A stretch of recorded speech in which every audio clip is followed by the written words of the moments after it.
Hi, I'm Kaz here with the Ulti Show, special edition coming from the World Games in Poland. And I have a special guest here with me from the Canada team.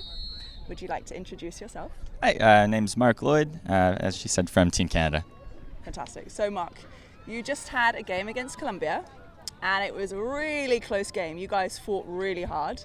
I won't give away the final result in case you guys haven't watched it yet, but there were definitely some tough calls at the end there, weren't there? Second last point, I noticed that there was a foul call between Colombia and Canada, and there was a bit of a discussion between the two. There were game advisors supporting, and it took a long time to get to a resolution. What did you see, and what point were you doing to help make a decision there? Yeah, so I wasn't involved in the play. I was behind it, so I felt that I could offer a fairly good opinion on what I saw happening. A disc went up on a dump to the offensive player that was a Colombian. It was between sort of two of their handlers, so it was out to space between the middle handler and the far side handler. Disc floated, and our defender ended up getting the block, but all three players sort of converged in the same spot. And so obviously at the base of its rules, Ultimate is a non-contact sport, but you have three players running to a space, so contact was bound to occur. The thing that I think we couldn't really establish is whose space was that at the point of contact. Right. From my view, the Colombian offensive player that called it was moving back. It wasn't a straight out run. They were moving towards the Canadian defender. But, I mean, the lines are so hard, and then the lines get blurred towards the end, so it's really hard to tell exactly who sort of initiated contact and who had the right to that space.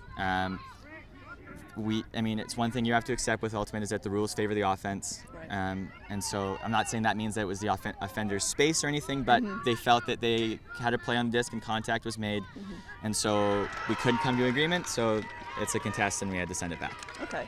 And I noticed as well that you supported your teammate in making a decision and saying that, guys, this is time to make a decision, let's call it and let's move on. Yeah, I mean, we're here showcasing the sport, and our sport, this isn't a debate tournament. Let's get out there and let's play. So just want to make sure that, at a certain point you can tell that we're not going to be coming to an agreement on the outcome of the play. Right. So let's just put the disc back to the thrower and keep going. Wonderful. Obviously that's a great thing to do, and as a role model for your sport, which you are, not just for Canadians but everyone around the world, I think that's really appreciated, so thank you for that. The last point, it was tough. Both you and a Colombian player went for the disc. You both grabbed it. Of course, she was still holding on at the end. They got that point. What I noticed watching from the sidelines was that you were incredible in catching that disc, still holding on to it even though you rolled and you're on the ground, but at no point did you contact the player, and the female player was probably half your size, and somehow you managed to avoid her. I mean, is that something you have in your head when you're playing all the time, when you're playing with women who are smaller than you? Yeah, it's sort of something you have to adjust a bit, moving from open to co-ed or mixed, but I mean, at the same time, I'm never trying to make a bid into a player. Of course. But I'm not gonna say I'm not reckless isn't the word, but I might be less cognizant as to sort of where my body's gonna be ending up as a bid happens.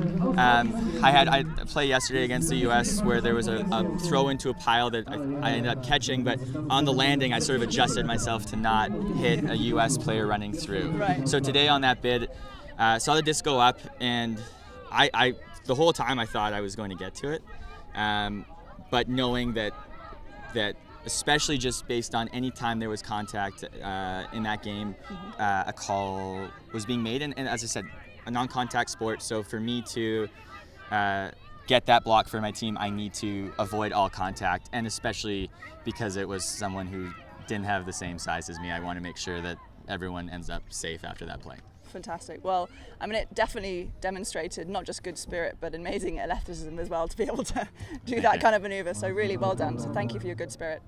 Great to have such a member of the Canadian team with us. Thank you guys. More soon.